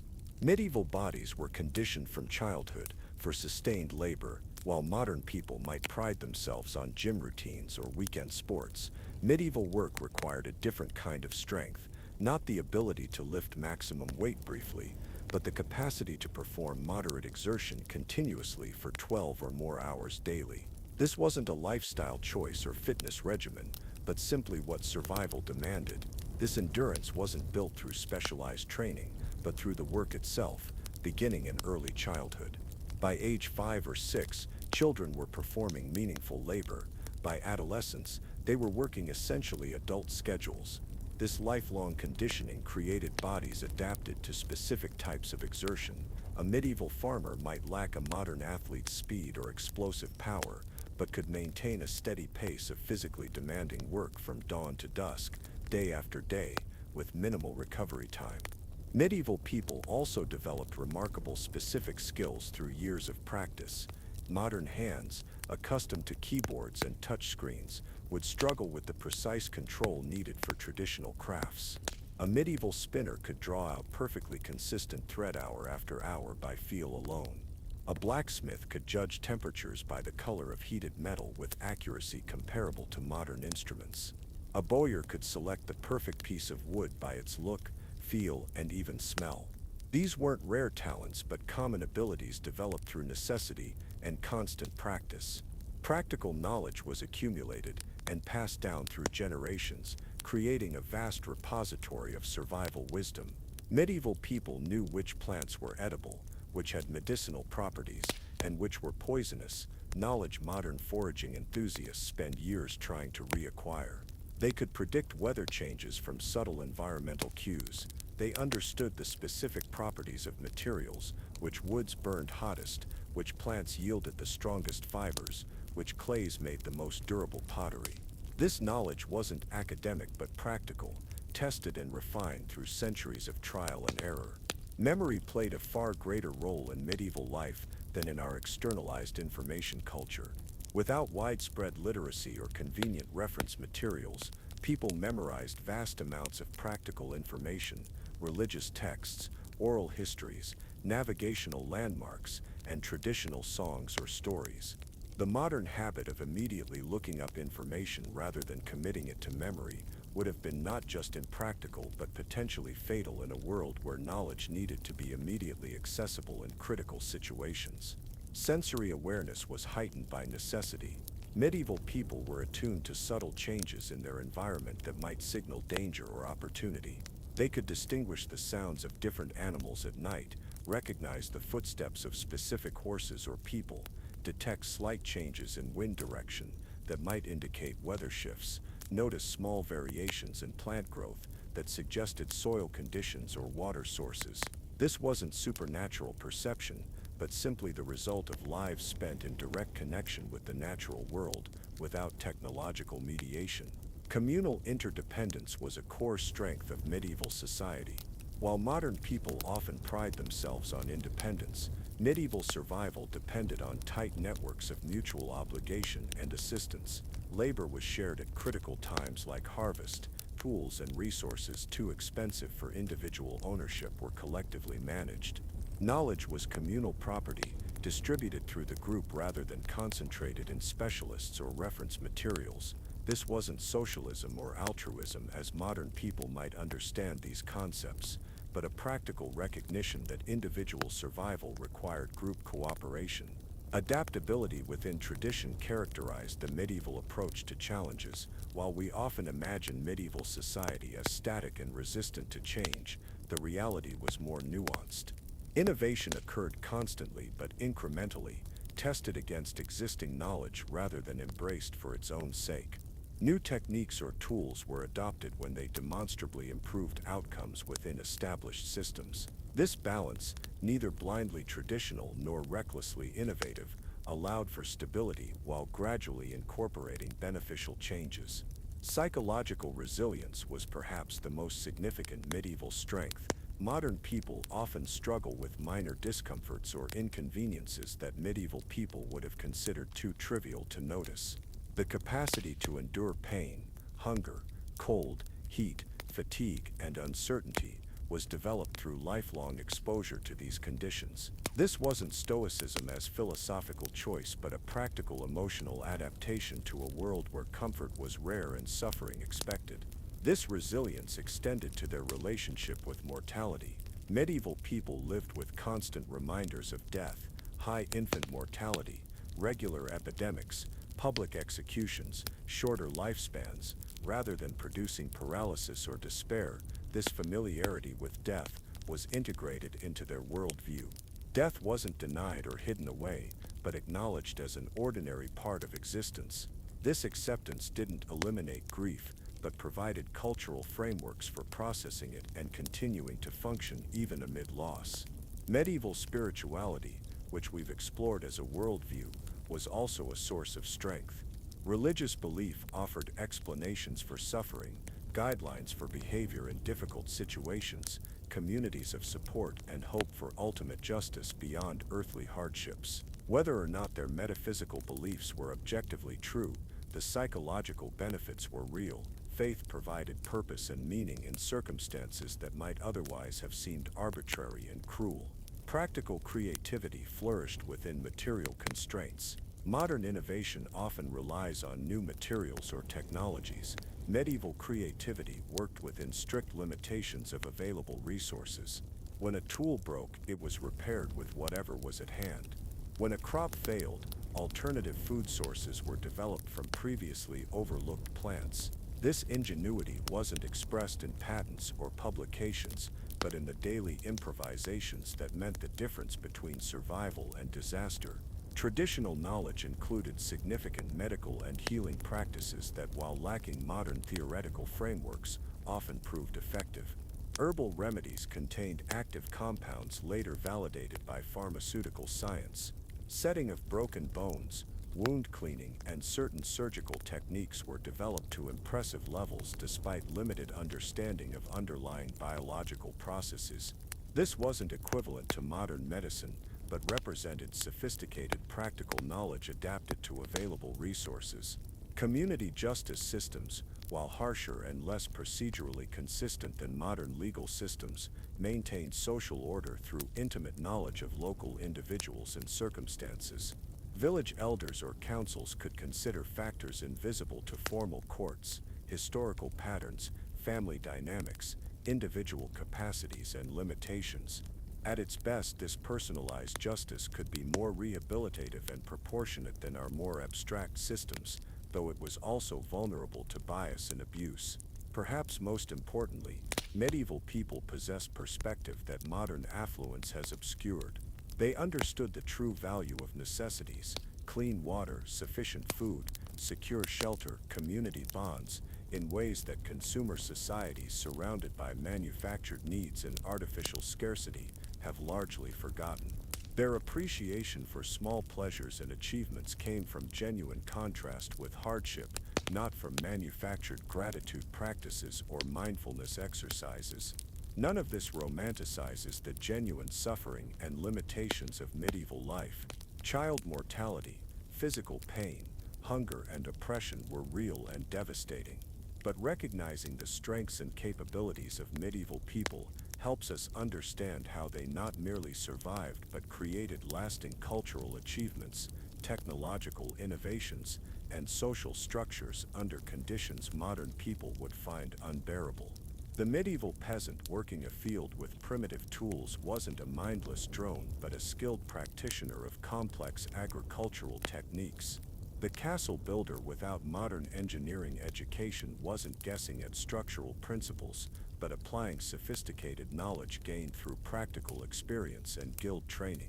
The midwife without formal medical credentials wasn't merely hoping for good outcomes, but carefully applying tested techniques passed through generations. If modern people seem softer, less resilient, more dependent on external systems, it's not because we're inherently weaker. It's because the environments that shaped us didn't require or reward the same capabilities. Our strengths lie elsewhere: in abstract thinking, information processing, technological interface navigation, and social adaptability to rapidly changing circumstances. These are the capacities our world demands and develops. So could you, modern person, survive a day in medieval Europe? Physically, perhaps, though the strain would be enormous. Practically, you would lack countless essential skills and knowledge. Socially, you would struggle to navigate unfamiliar hierarchies and expectations. Spiritually, you would find yourself in an alien conceptual landscape. The dangers would be greater because you wouldn't recognize them instinctively. The hardships would be harder because you haven't developed lifelong tolerance for them. But the greatest challenge might be this: the modern belief that individual comfort, safety, fulfillment, and autonomy are natural rights rather than rare historical anomalies. Medieval people didn't expect life to be easy, fair, or even particularly long. They didn't assume they deserved comfort or that suffering indicated something had gone wrong. Their baseline expectations, formed by necessity and reinforced by religious teaching, allowed them to find satisfaction and meaning in conditions modern people would consider intolerable. This isn't to suggest that medieval people were happier or that their lives were better by most objective measures of physical well-being. Modern life clearly offers enormous advantages, but understanding their resilience, skills, and perspective gives us a fuller picture of what it meant to be human in a pre-industrial, pre-scientific, pre-individualistic world. It reminds us that survival and even flourishing are possible under conditions far removed from modern comforts and assumptions. Perhaps the most valuable insight from this journey through medieval daily life is the recognition of how thoroughly our expectations, capacities, and limitations are shaped by our historical moment and material circumstances. The differences between us and our medieval ancestors aren't primarily genetic but cultural and environmental, the product of radically different worlds that demanded and developed different human capacities. Would you survive that single day in medieval Europe? The honest answer is not as yourself. You would need to become someone else entirely, shaped by different experiences, driven by different necessities, thinking in different categories, skilled in different ways. The medieval world didn't just contain different objects and activities, it produced fundamentally different human beings. As you drift off to sleep tonight in your comfortable bed with climate control, clean water at the tap, and emergency services a phone call away, perhaps take a moment to appreciate not just these material comforts, but the remarkable human adaptability that allowed your ancestors to survive and even thrive in conditions so different from your own. Their strength lives on in you, dormant perhaps, but part of the human heritage that makes our species so extraordinarily resilient across time and circumstance. Sleep well, knowing that while you probably wouldn't last a day in medieval Europe, the medieval people who did, your ancestors passed down the capacity for adaptation that allows each generation to flourish in its own time, however strange that time might seem to those who came before. Hey guys, tonight we begin with a simple question. How long would you last in medieval Europe? Minutes? Hours? Perhaps a day if you're exceptionally lucky? Tonight we'll explore why even the most basic aspects of daily life in the Middle Ages would be insurmountable challenges for our modern bodies and minds. So before you get comfortable, take a moment to like the video and subscribe, but only if you genuinely enjoy what I do here. And let me know in the comments where you're tuning in from and what time it is for you. It's always fascinating to see who's joining us from around the world. Now dim the lights, maybe turn on a fan for that soft background hum, and let's ease into tonight's journey together. Chapter 1. The Morning Awakening. Congratulations, you've just woken up in the year 1347. The good news? You're alive. The bad news? That might not last long. Your bed isn't the memory foam mattress you're used to. Instead, you're lying on a lumpy sack stuffed with straw that hasn't been changed in months. The bed isn't just uncomfortable, it's alive with fleas, bed bugs, and possibly mice that have made homes in the stuffing. That itch you feel, it's not your imagination. You're being bitten right now by creatures too small to see in the dim morning light. Speaking of light, there isn't much. Your one-room peasant dwelling has no windows. Windows with glass are for the wealthy. At most, you might have a small opening covered with oiled parchment or a wooden shutter currently closed against the night's chill. The only illumination comes from the dying embers of last night's fire, casting ghostly shadows across the packed earth floor. The air is thick with smoke. Unlike modern homes with proper chimneys, your medieval dwelling has at best a small hole in the thatched roof. Most of the smoke from your cooking fire simply lingers inside, gradually finding its way out through the thatch. This constant smoke exposure has already begun damaging your lungs, and your eyes sting constantly. Medieval peasants often developed chronic breathing problems and eye conditions. That scratchy feeling in your throat isn't just from sleep, it's from breathing smoke all night. You're not alone in this small, dark space. Medieval privacy didn't exist. Your entire family, parents, children, possibly grandparents or other relatives, all sleep in this single room. In poorer households, you might even share the space with your livestock. That smell isn't just smoke and unwashed bodies, it's also animal dung. The animals at least provide some warmth during winter nights, a fair trade-off in a world without central heating. As your eyes adjust to the gloom, you become aware of the sounds. Someone is coughing, a deep, wet cough that never quite goes away. Tuberculosis, pneumonia. In medieval times, these weren't just illnesses, they were death sentences. There's no antibiotics here, no hospitals with trained doctors. That persistent cough might be the last sound someone makes before they're buried in the village cemetery. You stretch and immediately regret it. Your body aches in ways you've never experienced before. You're only 30, but in medieval terms, you're middle-aged. Years of hard physical labor in the fields have worn down your joints. Your back throbs from yesterday's work, and your hands are calloused and cracked. What modern people might do as an occasional weekend workout, medieval peasants did from dawn until dusk, every single day. The cold seeps through your thin woolen garments. It's spring, but the morning chill still bites. There's no thermostat to adjust, no warm shower to look forward to. You slept in the same clothes you wore yesterday and will wear today, tomorrow, and possibly for weeks to come. Changing clothes was not a daily occurrence in medieval Europe. In fact, you might own only two sets of clothing, one for everyday wear and one slightly better outfit for church and special occasions. Your stomach growls, reminding you of hunger. Not the kind of hunger you feel after skipping a meal in the modern world. This is a deeper, more familiar sensation. In medieval Europe, especially during certain seasons, hunger was your constant companion. Your last meal was a thin gruel, made from barley, perhaps with some dried vegetables thrown in. It wasn't enough, but it rarely is. As you sit up on your straw mattress, something else becomes apparent: the smell, not just the animals or the smoke, but your own body. Personal hygiene in medieval Europe bears little resemblance to modern standards. You haven't bathed in months, possibly not since last summer. Water had to be hauled from wells or streams, then heated over fires in small amounts. Full-body bathing was rare, reserved for special occasions. The wealthy might bathe monthly. Peasants were lucky to bathe a few times a year. Instead of bathing, you might wipe your face and hands with a damp cloth. Your teeth have never been brushed. Toothbrushes as we know them didn't exist. At best, you might rub your teeth with a frayed twig or rinse your mouth with water. The state of dental health is as you might expect. Painful, rotting teeth are common, even among young people. That dull ache in your jaw. It's been there for months, getting steadily worse. Reluctantly, you swing your feet onto the floor.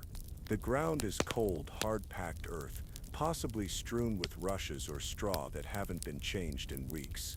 These floor coverings conceal a multitude of debris: food scraps, dirt tracked in from outside, insect larvae, mouse droppings, and worse. With each step, small creatures scatter from beneath your feet. It's time to begin your day. Though you haven't checked the time, you can't. There are no clocks in your home, no watches on your wrist. Medieval time was marked by church bells, the position of the sun, and the changing seasons. Your body, attuned to the natural rhythms of daylight, wakes you at dawn and sends you to sleep, not long after sunset.